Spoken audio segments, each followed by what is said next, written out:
म पछिका केही वक्ताहरूले बोल्नु नै हुनेछ। नेपाली सिने जगतका वरिष्ठ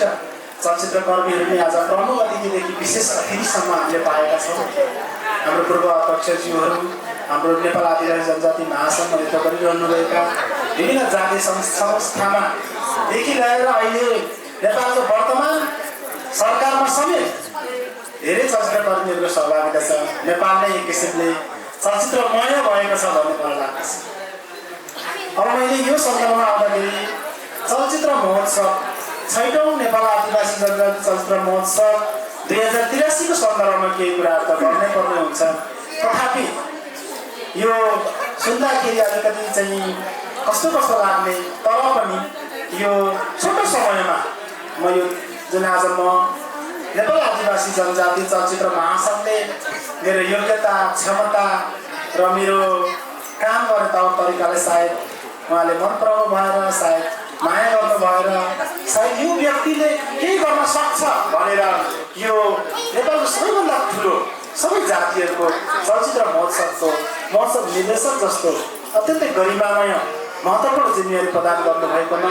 नेपाल आदिवासी जनजाति चलचित्र महासङ्घको सिङ्गो नेतृत्व र त्यस सम्बद्ध सम्पूर्ण जातीय चलचित्र कर्मी सङ्घ सङ्गठनहरूलाई म हृदयदेखि नै हार्दिक धन्यवाद व्यक्त गर्न चाहन्छु। थाहा छैन म यहाँसम्म आइपुग्दाखेरि वा हामी यहाँसम्म आइपुग्दाखेरि हामीले गर्नुपर्ने धेरै कामहरू थियो, त तपाईँहरूले देखिरहनु भएको छ। यहाँ हामीसँग धेरै तौर तरिकाहरू मिलेको छैन होला। पहिलो कुरा त हाम्रो धेरै अनुहारहरू मिलेको छैन, म तपाईँहरूलाई त्यसरी प्रश्न पार्न चाहन्छु। यहाँ हामीसँग धेरै अनुहारहरू, धेरै समुदायहरू, धेरै भूगोलहरू उपस्थित छ। सभाले पनि हाम्रो कार्यक्रमको मर्यादा क्रमहरू हामीले आसनग्रहण गर्ने वा गराउने क्रममा, हामीले स्टेज कभरिङ गर्ने वा गराउने क्रममा, हामीले अतिथिहरूलाई बोलाउने वा बोल्ने क्रममा मर्यादा क्रमहरू तलमाथि सबैले हुन्छ भन्ने मलाई लाग्छ। किन भन्दाखेरि सिङ्गो यो मुलुकको एउटा नेसन बिल्डिङको क्रममा, यो देश निर्माणको क्रममा हिजो ह्युमन सिक्वेन्सिङ त 70,000 वर्ष वा 45,000 वर्ष भन्नुभयो। यो आइस एज 11,500 वर्ष अगाडि नेपाल निर्माण हुँदै गर्दा पनि हामी विभिन्न सभ्यताहरूको विकास भएको देश हो, विभिन्न सभ्यताहरूको निर्माण भएको देश हो। हामीसँग यहाँ धेरै नेसनहरू छ, धेरै राष्ट्रहरू छ। त्यसै गरेर म एउटै शब्द धेरै राष्ट्रवादीहरू भन्ने साथीहरू चाहिँ यो शब्दले सेन्सर गर्नुहुन्छ म जस्तै बहुराष्ट्रिय राज्य नेपाल भन्छ। किन भन्दाखेरि यो देश निर्माण हुँदाखेरि धेरै राष्ट्रहरूबाट निर्माण बनेको छ। हामीसँग आफ्नै आफ्नै विश्वास पद्धतिहरू छ।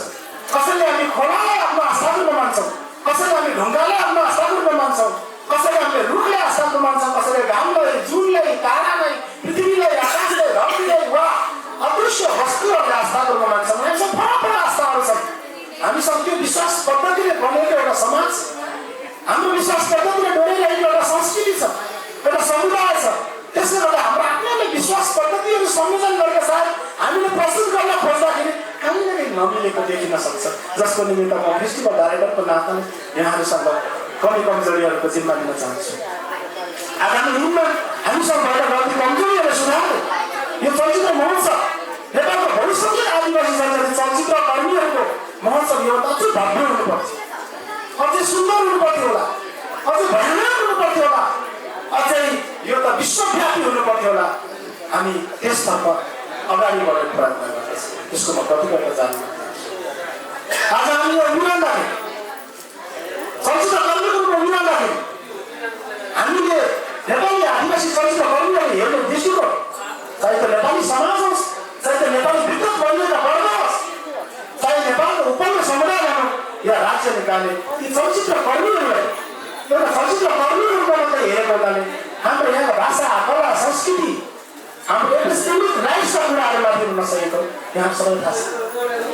हामी यहाँ नेपालमा हुँदै गर्दाखेरि नेपालका चलचित्रहरूमाथि जब आदिवासी शब्द जोडिएर आउँछ, तपाईँले चलचित्र मात्र भन्दा के व्याख्या गर्न सक्नुहुन्छ? चलचित्र कर्मी भनेर जसले जसरी व्याख्या गर्नुहोस् त्यसमा हाम्रो कुनै टाउको दुखाइ हुँदैन। तर जब तपाईँले आदिवासी चलचित्र कर्मी भन्नुहुन्छ, जब तपाईँले आदिवासी जनजाति चलचित्र कर्मी भन्नुहुन्छ, जब आदिवासी भन्ने शब्दमाथि अधिकारको कुरा गरिन्छ, त्यो आदिवासी शब्दमाथि एपिस्टेमिक राइट्सको कुरा हुन्छ, त्यो भनेको त्यो आदिवासीले आफ्नो समुदायको व्याख्या गर्न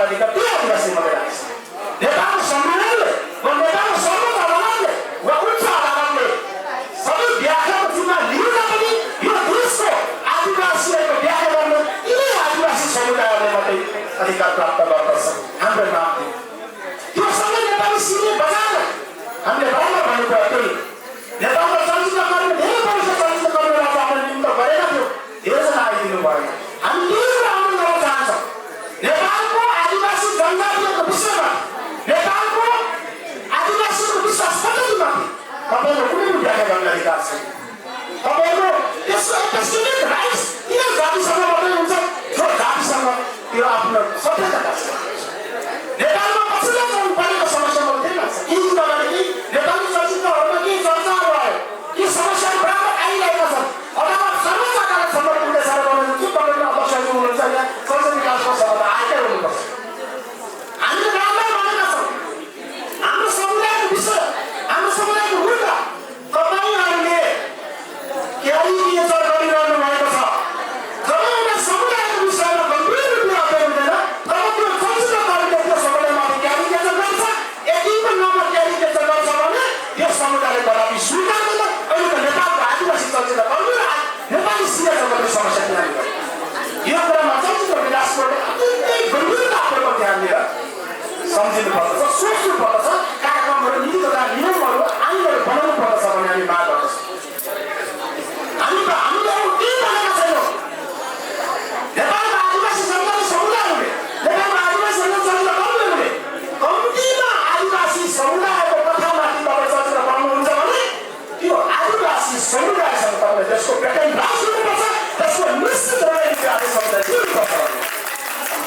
आज संसदीय तपाईले आज लिम्बू समुदाय भनौँ तामाङ समुदाय भनौँ राई समुदाय भनौँ थारू समुदाय भनौँ या भुजेल समुदाय भनौँ माथि गरिरहेको कथाहरू चाहिँ तपाईँले स्टोरी टेलिङ गर्दाखेरि भएको एउटै समस्या हो त्यो आदिवासीहरूले गुज्रिरहनु भएको छ अन्डरस्ट्यान्ड गरिरहनु भएको छ त्यो आदिवासी समुदायमाथि एक दुई बेलामा क्यारिकेचर गरिरहनु भएको छ त्यही कुरा त्यो आदिवासीहरूले सुनिरहेका छैनन् जम्माको समस्या यति नै हो त्यसैले गर्दाखेरि यो महोत्सव हामी त्यो पनि माग गर्छौँ हामीले हाम्रो देशको पनि भनेका छौँ यो महोत्सव हाम्रो केवल चलचित्र प्रदर्शनीको कार्यक्रम मात्र होइन यो एउटा विचार निर्माण गर्ने आज विश्वमा धेरै ज्ञानहरू नष्ट भइरहेको अवस्थामा ज्ञानको सङ्कट भइरहेको छ विश्व मानव जगतले एउटा ज्ञानको स्रोतको रूपमा आदिवासी समुदायको ज्ञान परम्परा लिइरहेको छ आदिवासी समुदायको ज्ञान परम्परा ज्ञान प्रणालीले गर्दाखेरि आज विश्व यति सुन्दर भएछ किन आदिवासीहरू किन हामीले स्वीकार नगर्ने राज्यको मिनिस्ट्रीमा किन आदिवासीहरू नस्वीकार्ने नेपालको चलचित्र आएपछि आदिवासीको असङ्ख्य आँट्ने त्यो कुरा हामीले माग गर्दछौँ आज म बारम्बार भन्ने गर्छु किन बहुराष्ट्रिय राज्य भन्छ नेपाल भन्दाखेरि एउटा रिसर्चरले एउटा विद्यार्थीले एउटा अनुसन्धानकर्ताले नेपाल जस्तो बहुभाषा बहुधार्मिक बहुजातीय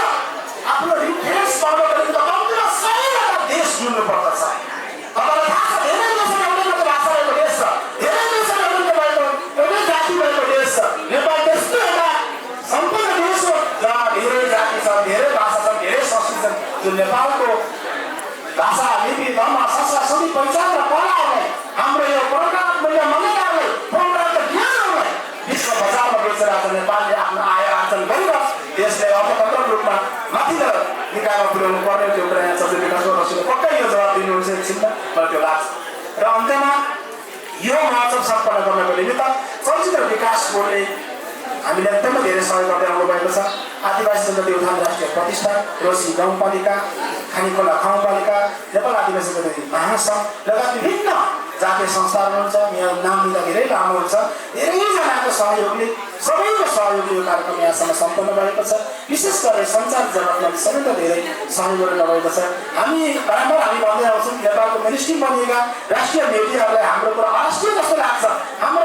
अराष्ट्रिय कुरा जस्तो लाग्छ अराष्ट्रिय तत्त्व जस्तो लाग्छ अराजक जस्तो लाग्छ वा राष्ट्रिय सम्मानमाथि हाम्रो कुराहरू चाहिँ अप्ठ्यारो लाग्न सक्दो रहेछ तर त्यसरी अप्ठ्यारो नमानौँ यो देश भने हामी सबै मिलेर बनेको देश हो हामी सबैको प्रतिको अधिकार छ हामी त्यसरी हेर्नुपर्छ भन्ने म अनुरोध गर्दछु र